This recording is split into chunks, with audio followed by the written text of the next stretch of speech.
actualité juridique bi Pape Ahmadou le cas de Madiambal ak dogal bi nga xamante ni cour d'appel bu Versailles daal na ko jël là ñi fare ak moom ñu ngi jàpp ni ndam la ci ñoom ñi fare côté bee ñu ngi jàpp ni ndam la ci ñi nga xamante ni ñoom ñoo di gouvernement bi doon laajte extradition mais je veux vraiment savoir tey décision bi ñu jël c'est-à-dire mi-extradition cela veut dire quoi. xam nga boo fàttali ko benn wii bu kii quoi. xam nga boo fàttali ko suñu émission waxoon naa la Madiambal day ñëw boo def nañ fi 2 émissions yu ñu waxee ci sujet boobu wax naa ci plateau yëpp ma ne la Madiambal Diagne rien ne peut s'opposer à son extradition. waaw je me rappelle ces mots là. man moom loolu wax naa ko te ba léegi ci laa nekk rien ne peut s'opposer à son extradition. bu ñu toppee yoon. waaw bu ñu toppee yoon. léegi soxna Adjara. waaw. xam nga décision bi nga xam ne ni cour d'appel bu Versailles jël na ko. c'est une décision juridiquement paradoxale. Juridiquement cette décision-là elle est paradoxale. Excusez-moi. nga ni décision. bu juridiquement paradoxale la. bi mu jël nii. lan la sax mii man je ne comprends plus rien. extradition partielle mii voilà extradition partielle gii nii. cela veut dire quoi. dinaa la expliquer dinaa la wax loolu benn juriste du wax ci cas boobu noonu ci extradition partielle boobu noonu. waaw.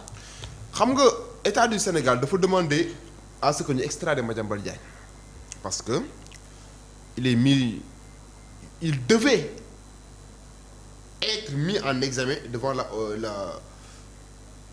le collège d'instruction auprès du pôle judiciaire financier parce que la CENTIF à la suite d'un rapport jàpp na ne am na ay transactions yoo xamante ne yu suspecte la ay affaires yoo xam ne yu lëndëm la yoo xam ne ni jàpp na ne war nañ cee mën a loolu Madiambal Diagne ñu saisir le pôle judiciaire financier bañ inculpé jabaram inculpé doomam moom mu daw bi mu dawee l'état du Sénégal a émis un mandat d'arrêt daal di bétonner une demande dans le cadre de la procédure d'extradition ñu dem France def ay tappale cour d'appel de Versailles def ay tappale di dàq di ne Sénégal waaw daf leen complément de dossier d'information ma ne complément d'information boobu ay tappale la mais ñoom tamit ñu joxe ko avant même la date. voilà état du Sénégal par le canal en tout cas du garde des Sceaux madame Yacine Fall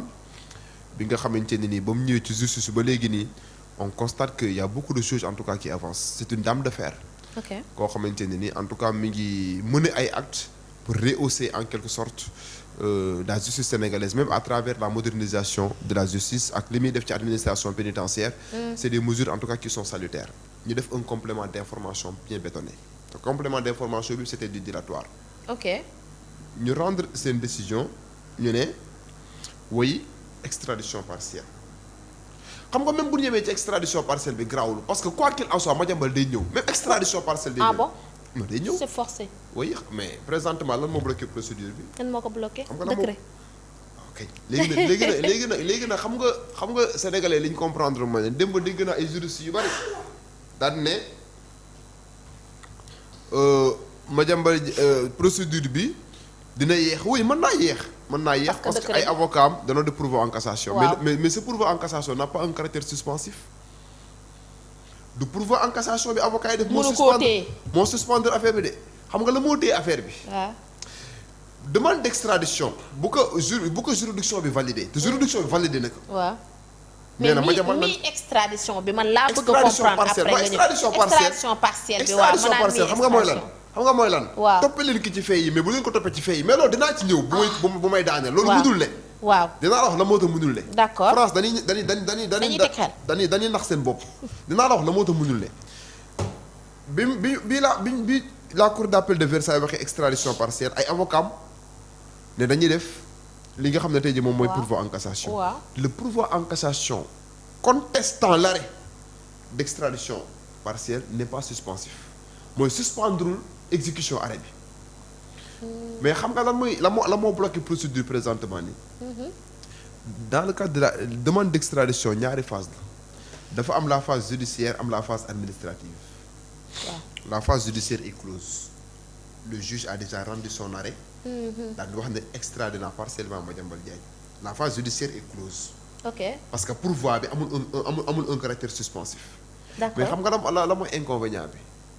tey boo phase administrative bi lañ jëm te phase administrative gouvernement moo koy def. mooy décret bi nga wax. waaw moom mooy décret bi. léegi nag décret boobu tey boo ko jëloon bu ko gouvernement France jëloon tey jii nii.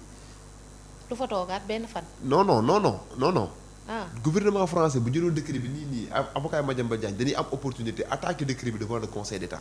ah bon. oui. ils ont cette possibilité. décret ci boppam. mais même décret Sénégal sax mën nañu ko attaquer devant la Cour suprême. d'accord président de la République mën na jël décret bu dee kenn d'accord ci décret bi mu attaquer décret bi devant la Cour suprême pour ñu annuler décret bi. loolu ça existe dans tous les systèmes juridiques. au monde mais décret boobu noonu nga xam ne parce que bu juridiction bi valider extradition bi léegi gouvernement bi le ministre des affaires étrangères ak le ministre de la justice. ak le président de la République ñoom procédure bi ci ñoom lay des. ñoom ñooy jël décret valider extradition bi. léegi décret boobu boo ko jëloon ci période bii nii. alors que pourvoi en cassation am na avocat yi dañuy am possibilité contester décret bi devant le conseil d'État. après mu jëlaat beneen tournure. loolu moo tax extradition bi du mën a am léegi nag xam nga lan la ñuy xaar. waaw xam nga lan la ñuy xaar lan la ñuy xaar. Cour suprême bu France prononcé sur le pourvoi en cassation déposé par les avocats de Madiambal Diagne bu boobaa bu loolu amee rek le gouvernement français prendra un décret. boo xamante ne duñ ko mën a attaquer. parce que Cour suprême wax na ba pare. voilà. mais est-ce que ak mais je veux savoir est-ce que décret boobu noonu dinañ ko signer loolu tamit beneen affaire la est-ce que France. man. ak ci gouvernement bi administration bi est-ce que dinañ signer décret bi pour extrader Madiambal. je veux pas fantasmer. waaw. di wax loo xamante ni wóoruma mais li ma gëm.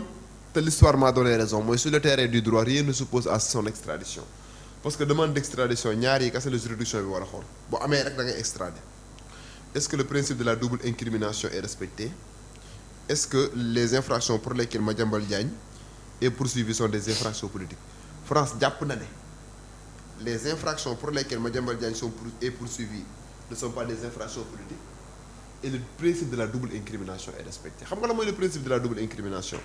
mooy juridiction bi day saytu Madiambal Diagne mi li ko Sénégal di toppee est-ce que ñun dañ koy tere waaw infraction yi ñu toppee Madiambal Diagne France da koy tere am na ci benn boo xam ne ni ko France di tere moo gën a sévère ni ko Sénégal di tere. mooy blanchiment de capitaux bi. ok est-ce que infraction yi ñu toppee Madiambal Diagne sont des infractions politiques amul benn infraction bu ci nekk une infraction politique ñaar yi rek laa mas a wax ne buñ ko saytoo Madiambal Diagne day ñëw. ci ñaar yooyu kese. le respect du principe de la double incrimination et est-ce que les infractions ont un caractère politique tey infraction yi bu ci amoon benn boo xam ne dafa am un caractère politique rek du ñëw.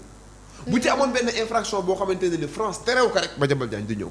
mais les deux kon lan moo tax ñu def extradition partielle nañ ko toppalee ba. moo tax ban la ay tappale la l'extradition partielle ne se justifie pas parce que extradition partielle mooy. joxe nañ bu ñëwee. waaw am na ay faits yoo xam ne bu ngeen ko ci topp mais Sénégal lañ fiy fekk parce que le Sénégal est un État souverain Sénégal mooy décider. voilà kon yow comprendre que. waaw moo tax ma ne la. ñoom ils n'ont pas le droit d'exiger quoi que ce soit pour fekkee dañoo war a topp ko.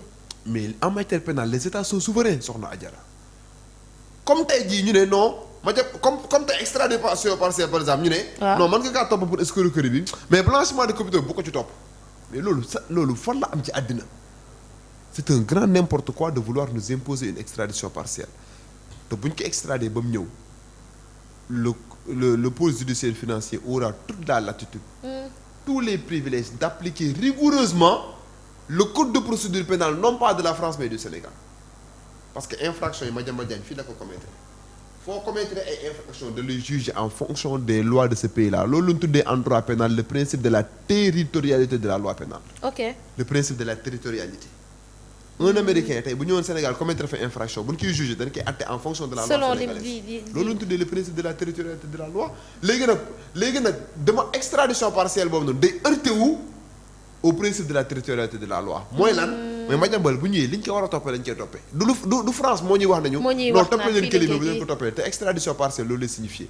moo tax ma ne la ay tappale la mais na ñëw rek Sénégal loolu intéressé wu leen de. nan def seeni procédure mais na ñëw bu ñëwee mais ñu mettre ko en examen devant. bu fekkee pouvoir ak cassation bi dañ ko kase nag. bu boobaa day resté si par exemple la Cour suprême casse ça veut dire que la Cour suprême doit prendre le contre-pied de la Cour d'appel de Versailles. Et si la Cour suprême prend le contre-pied de la Cour d'appel de Versailles, bu boobaa ñu jàpp ne peut-être ils n'ont pas en tout cas la volonté de l'extrader, mais je ne pense pas que loolu dina am parce que les magistrats français c'est des magistrats yoo xam ne ni ñoom pour nga gis ñuy jël ay décisions yoo xamante ni c'est des décisions yu am une connotation politique, c'est tout à fait ñoom bu ñuy àtte dañuy àtte en tout cas c'est juridiquement peut-être inquiétude yi ñu ci mën a am mooy décret bi ba xam décret bi dina intervenir après kay ba xam dinañ ko defam déet. voilà mais sur le terrain du droit moom man li ma jàpp moom mooy Madiambal Diagne moom dans la rigueur des principes rien ne s'oppose à son extradition. D'accord. Alors ñu wax ci beneen sujet ba tey nii dañuy desandi ci li nga xamante ne moom moo di justice bi ak projet de loi